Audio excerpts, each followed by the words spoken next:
we had free agency get kicked off with a pretty, I don't say it's a blockbuster trade, but it's a pretty interesting trade because Hmm. I had said during the NBA playoffs, I don't think that the Oklahoma City Thunder will really make that next jump until they get rid of Josh Giddey. I don't know how many highlight reels of him making bad passes we need to see, but anytime you have a guard who's tall and known for passing, like typically that doesn't really work out, especially on a team when you're trying to win championships. And he was really the only guy on that team who couldn't shoot well.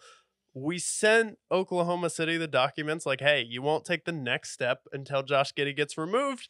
And then they trade Josh Giddey to the Chicago Bulls for Alex Caruso to the Oklahoma City Thunder. And we've seen the memes of him looking like Porky Pig from Space Jam. What do you think of this trade? I thought it was fun. I thought that the Bulls got finessed out of their panties from this game.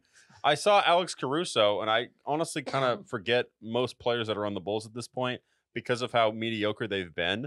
But the way that they were able to just swap straight up Josh Giddey and Alex Caruso, the Thunder, without even giving up a pick, a team that has a million picks to give out, they couldn't give the Bulls a single pick. How did the Bulls go into this? They were offered a top 10 pick in the draft for Josh Giddey and other players. And they said, no, let's make the Thunder better. We're going to trade Alex Caruso. Alex Caruso, by the way, who they could have gotten multiple first-round picks for.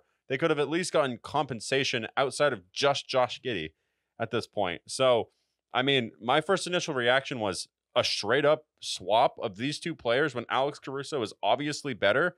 This is a finesse on all levels. Someone needs to talk. I don't know if Danny Ainge was a part of this trade and he finessed them. I don't know what's going on there, but Sam Presti, this man committed robbery. Yeah, Sam Presti's been committing robbery all of the time, especially in the NBA. We've seen how he's been able to assemble this Oklahoma City Thunder team, and they're kind of taking the Boston model where it's like, okay, what did Boston do in the NBA championship? And typically, what the NBA championship team looks like is what a lot of teams try and copy. And they're like, okay, they had their ball dominant guard who can also play defense, and we have our star player in SGA.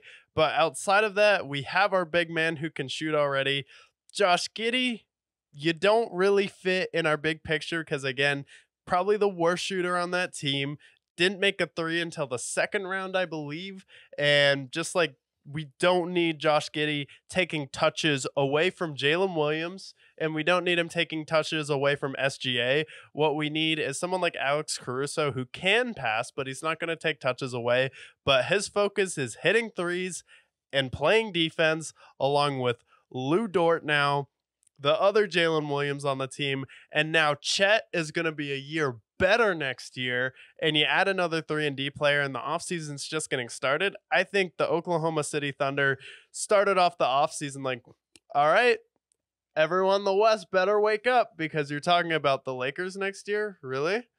You're talking about the Timberwolves next year?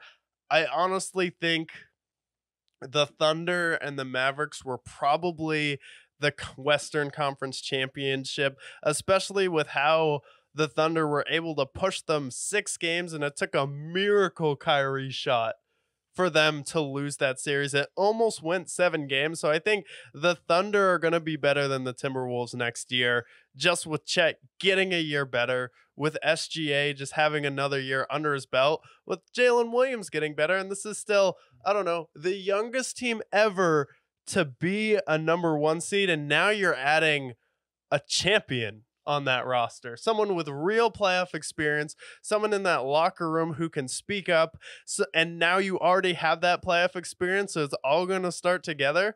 I mean, this is looking like a team that's probably going to be my dark horse champion next year. Yeah, you know what the move kind of reminded me of too was when the Celtics added Derek White. And it was a small move to a lot of people, but when they acquired him, I'm like, okay, well, Derek White plays defense, is a good shooter. I think Alex Caruso maybe isn't to the same level as Derek White, but I think it's one of those pieces that when we look at next playoff run and how much better they become because of it, you have somebody who's a veteran, you have somebody who can shoot, and somebody who I think would be a better locker room fit than